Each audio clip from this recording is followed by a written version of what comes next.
Draco Malfoy and the Truth of the Heart. Where Draco will hear about this. Chapter 18. The Lost Diadem. Draco looked into the round, a little stumped, when all of his fellow students were suddenly hanging on his lips. He was not used to such attention. He gulped, pressing on. The thing is, there's something we need to find. The Dark Lord hid it within this school, but we don't really know what it is, or where it is. That's not much to go on with, Killian noted a bit tentatively. That's nothing to go on with, Viola rolled her eyes, giving Draco an unimpressed look. You're going to have more than that. It might have belonged to Ravenclaw, Harry offered, finally agreeing to be part of this conversation. So if you've ever come across something with her eagle on it. Well, there's her last diadem, Luna offered, blinking into the round. But, sweetie, Eureka said tentatively, isn't it? You're not lost.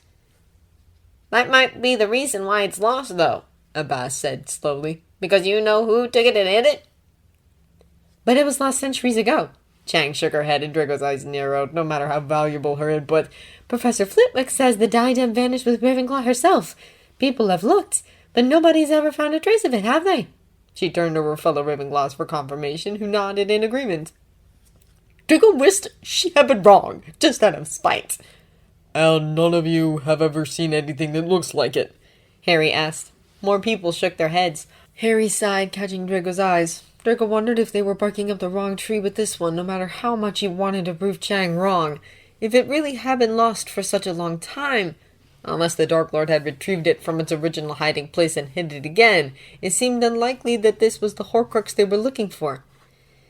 If you'd like to see what the diadem's supposed to look like, I could take you up to our common room and show you, Harry, Chang suggested, making Draco's head snap towards her. Ravenclaw's wearing it on her statue. Brilliant idea, Draco snapped. 2 students who are not enrolled here strolling into the Ravenclaw common room to look at a statue. Next! Draco, Harry muttered. His voice sounded strained, and it made Draco look back at him. His eyes were pressed shut, and when he opened them again, his gaze was unfocused. He's on the move, he whispered. I know this isn't much of a lead, but I'm going to go and look at this statue, at least find out what this diadem looks like. Wait for me and keep, the other one safe. Draco pressed his lips into a thin line, staring him down. I don't like this, he whispered. I'll be quick and careful, he promised. Fine, he sighed. But Luna is taking you. I trust Luna the most. That's sweet, Luna beamed at him. He ignored Chang and was deflated at his words. He watched Harry and Luna lead with a leaden stomach.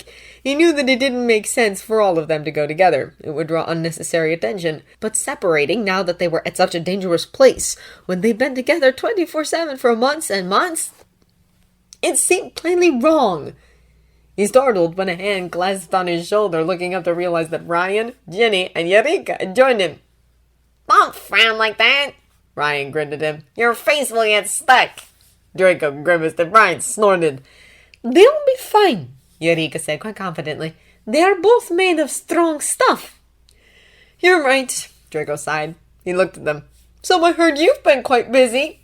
Someone had to make trouble while all of you were gone, Ginny grinned. You didn't really think we'd make it easy on Snape, right? Wouldn't dream of it, Draco snorted, shaking his head. He glanced around the room, his eyes catching on the Slytherin students milling around, some of them throwing furtive looks in his direction. Though I have to admit, he muttered, I didn't expect the number of Slytherins. Didn't you? Ryan asked, raising his eyebrow. I mean, Draco asked, frowning, I'd heard about Slytherins joining our side, but I didn't think it would be like this. I mean, last year it was just us. It was never just us, Draco. Eureka shook her head. Just like it was never just you before last year. The actual number of Slytherins who'd been in doubt or supported what you'd been doing has always been higher than you knew. They were just being Slytherins. They didn't speak up until they saw there were others like them, others that could protect them. Draco had to smile at that. It was such a Slytherin thing to do. He wondered why it had never occurred to him before. I spent too much time around Gryffindors, he decided. It leaves marks, Ryan said with a straight face, and Ginny hit him. So that's what you've been doing? Draco asked, looking at Ryan and Eureka. Providing a safe space for Slytherins to join you? Someone had to play figurehead once you were gone, Ryan smiled. Might as well be a different charming blonde considering you're the reckless Gryffindor.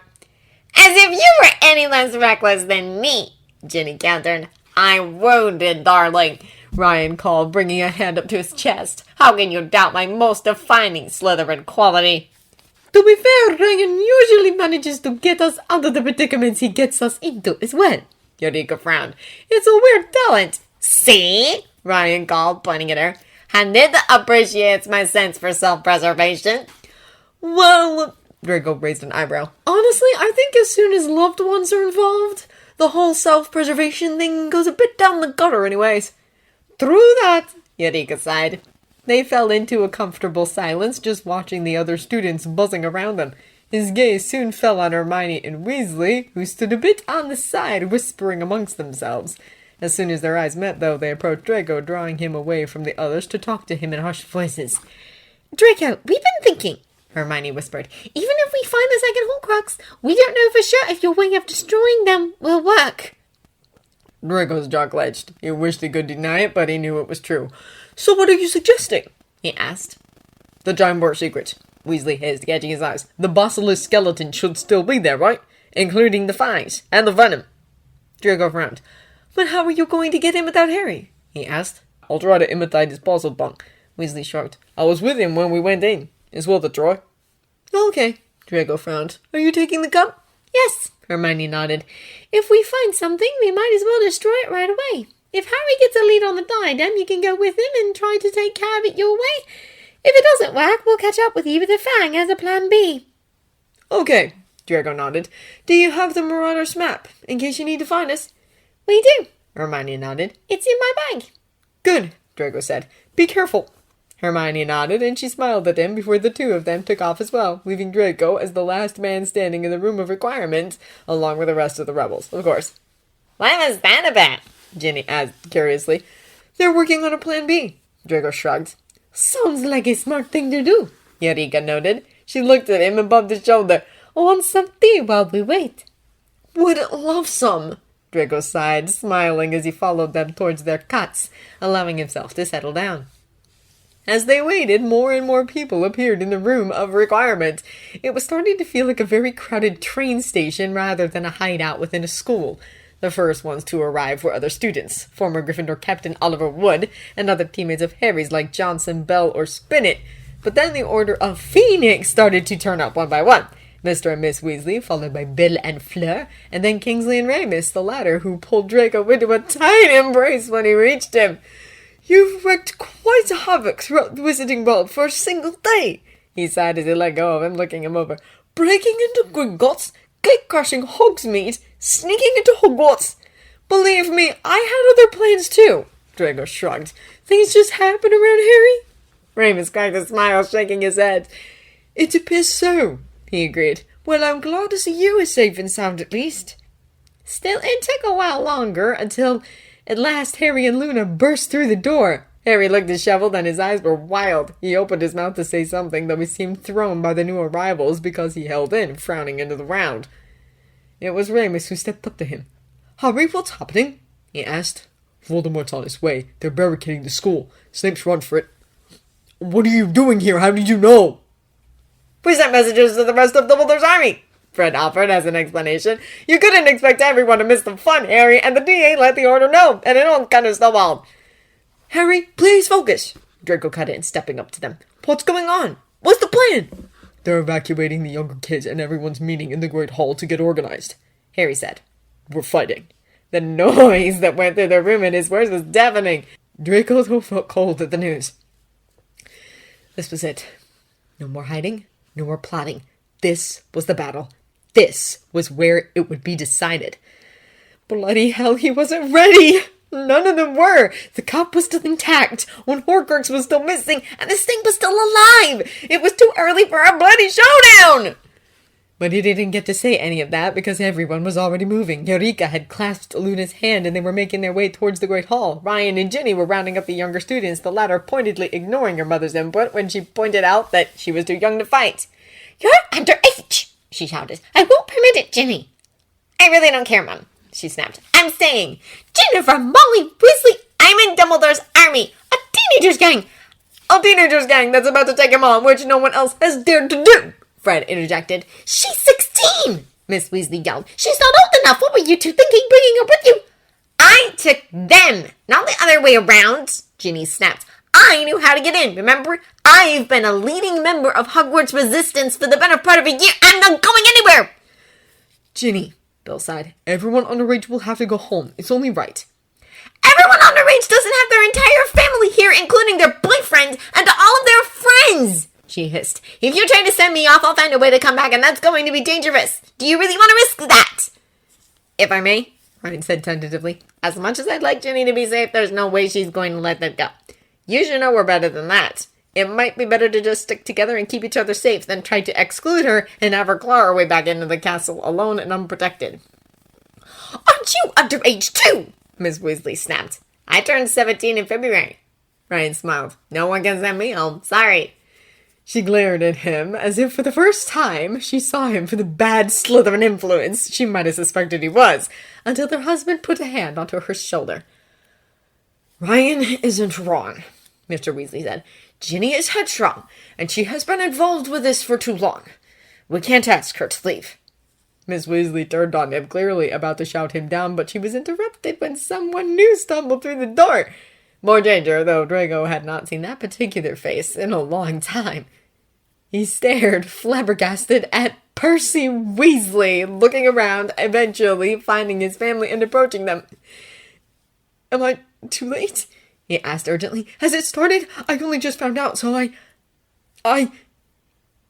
A stunned silence followed his words. It broke when Fleur turned to Remus, asking, So, how is little Teddy? That clear attempt of distraction gave all of them the initiative to get a move on. Ginny turned to Ryan, grabbing his wrist and pulling him towards the door, using that opportunity to escape towards the hallway. Draco decided to follow their example, taking Harry's hand and turning to leave the room. Where are Ron and Hermione? Harry asked under his breath. Trying to get into the Chamber of Secrets, Draco whispered. They figured the basilisk fangs might be a good alternative way to destroy the Horcruxes. Harry blinked. Okay. They pushed forward, making their way towards the Great Hall with relative silence.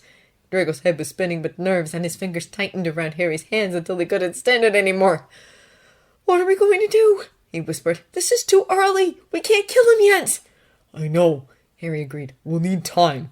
We don't have time if this spirals into a battle, Draco pointed out. We'll have to tell them to hold out for as long as they can. Harry shrugged. Barricade the castle. Keep them out. That will give us time to look for the other Horcrux. And if we manage to destroy them both, we can go for Nagini and Voldemort together. If! Draco muttered. What if we can't? Harry shook his head.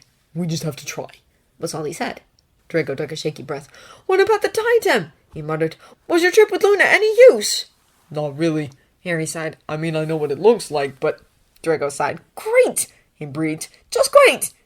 They entered the Great Hall, which was already bursting with students, teachers, and people who had joined from the room of requirement alike. Professor McGonagall was up front giving instructions, but as soon as they entered, some people turned to look at them, pointing and muttering. McGonagall did not let that deter her. Evacuation will be overseen by Mr. Filch and Madame Pomfrey. Prefects, when I give the word, you will organize your house and take your charges in an orderly fashion to the evacuation point. And what if we want to stay and fight? Macmillan shouted from the Hufflepuff table.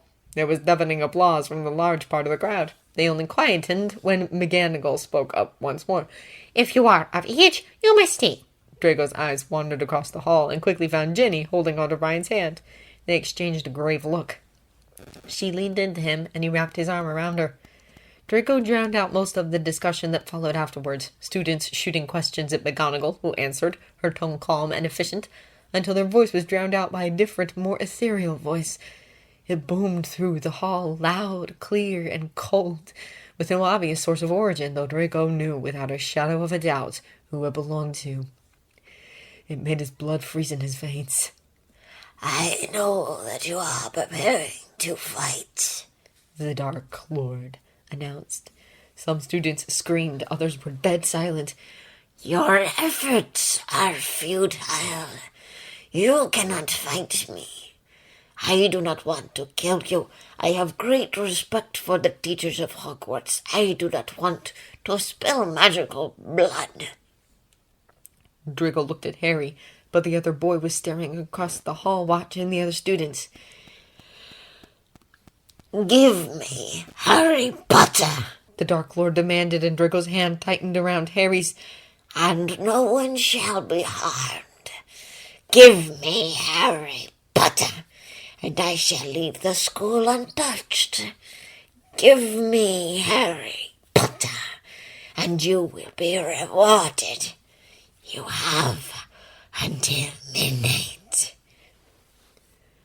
The silence that followed seemed to swallow them up whole. Draco looked up and his stomach dropped when his eyes found Theodore Knotts at the Slytherin table. His gaze was unreadable as he stared back.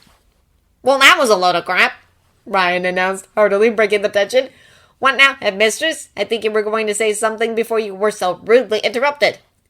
Thank you, Mr. Owens, Professor McGonagall said, cracking a smile. As I was saying, I must ask you to move quickly and calmly towards the exit way we have provided. Do as your prefects say and don't argue. Everyone who wishes to remain here and fight, please gather up here. We need to discuss. Movement followed her words. Prefects jumped into action to lead all the younger students towards the room of requirement.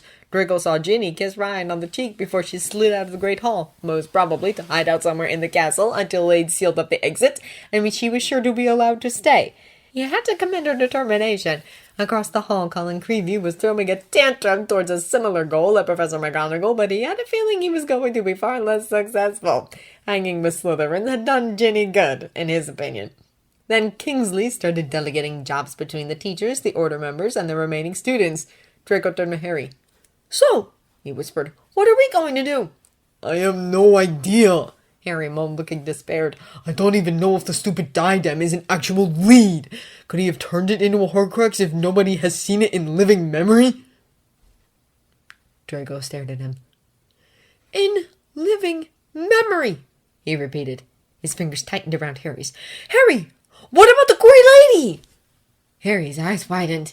He stared at him for a long moment, and then his head rolled around, likely looking out for the ghosts floating around the Great Hall. The only one in sight, though, was the Gryffindor ghost, and Harry called out, "Nick!"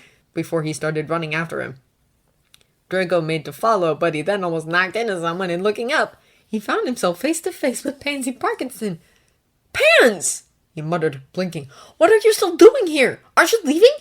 Hello to you too, Draco, she muttered, rolling her eyes. And no, I'm not leaving you, don't. I'm on your side. "You are?" he gaped. "I mean, officially?" As of today, she shrugged, as if it wasn't a big deal. We've been working undercover with Brian for the better part of a year, and now we decided it's time to show our colors. Now or never, right? She nodded to her left, and Draco was shocked to see Ryan and Zabini approaching them in deep discussion. When they looked up, Zabini nodded at Draco in greeting. "Malfoy," he said, "good to finally have you back." He turned to Pansy. "We could be of use at the astronomy tower," he told her. Okay. She nodded, and with that they took off. No more words needed. What are you doing? Ryan raised an eyebrow at him. Shouldn't you be shadowing our savior? He nodded towards where Harry was just running from the Great Hall after finishing his conversation with nearly headless Nick, and Draco cursed. "Right," he nodded. "See you around."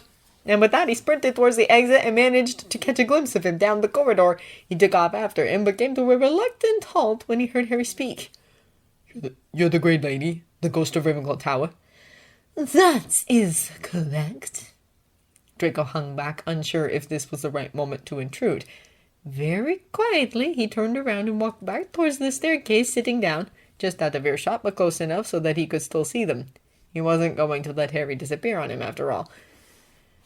And so he waited it out. Or that was the plan, until the door to the Great Hall burst open to reveal none other than Hagrid and Fang! Draco was on his feet without deciding to stand, and Fang was jumping him, clearly ecstatic to see him, but Draco merely patted his head as he made his way to Hagrid. "Draco! Your ear!" He boomed, a big goofy smile on his face as he pulled him into a bone-crushing hug. Draco couldn't even bring himself to mind. "Hagrid!" he grinned. "Salazar, it's so good to see you!" "Shame!" he chuckled, looking at Draco fondly. "Where are the others?" "Busy, but Harry should be here any moment," Draco answered. "Where have you been?" "Hiding out in the mountains with Fang and Gropey." He shrugged and indicated towards the window, where Hagrid's half-giant brother peeked inside. Draco waved, and to his surprise, Grop waved back. Heard you know his voice and came to join. This is it, eh? Time to fight. Looks like it, Draco sighed. That was the moment Harry came running around the corner, his cheeks flushed and his eyes wide. If possible, they widened even more at the sight of Hagrid. He was momentarily halted in his rush to greet Hagrid, and then Draco stepped in to rally them up again. Hagrid, you can go to the Great Hall if you want to be useful, Draco told him, catching Harry's eyes. I think Harry and I have something to do. Of course, Hagrid nodded. See you around and be careful, you two. We'll try. Draco smiled, and as Hagrid and Fang turned to walk towards the Great Hall, he stepped closer to Harry. What did you find out? He whispered. It's the diadem, he said in a rush. The Grey Lady. She's Rowena Ravenclaw's daughter, Helena, and she hid the diadem before her death. That's why it was lost. She told Voldemort where it was, that's how he found it, and then he turned it into a Horcrux and hid it at Hogwarts, the time when he came to apply for the DADA job. Where? Draco breathed, hands reaching out to grasp his shoulders. I don't know, Harry breathed. Draco groaned and stepped back to run a hand through his hair. Think, he ordered himself. Where would the Dark Lord hide the Horcrux? The Chamber of Secrets? No, that hadn't been opened until the second year. He wouldn't have risked opening it back then in fear of being associated with it. Then it came to him. Nott had hidden the Vanishing Cabinet there. Students had hidden things there for centuries. Why should the Dark Lord be any different? The Room of Requirements! Draco breathed. Harry blinked at him. What? He asked. He asked the room to hide it! Draco hissed. Just like Nott asked it to hide the Vanishing Cabinet! No one would have ever found it! Harry stared. Bloody hell, he whispered, and then they were running. When they reached the Room of Requirement, the students were already gone. They'd all been brought to safety. The only people they found lingering were two women they had not expected to see. Dora, who was supposed to be at home with Teddy, and Neville's grandmother. I was the last to come through, Augusta Longbottom explained. I sealed it. I think it's unwise to leave it open, now that Aberforth has left the pub. They had met Aberforth on the way to here. They knew that he, too, had joined them. Have you seen the grandson? He's fighting, Harry told her.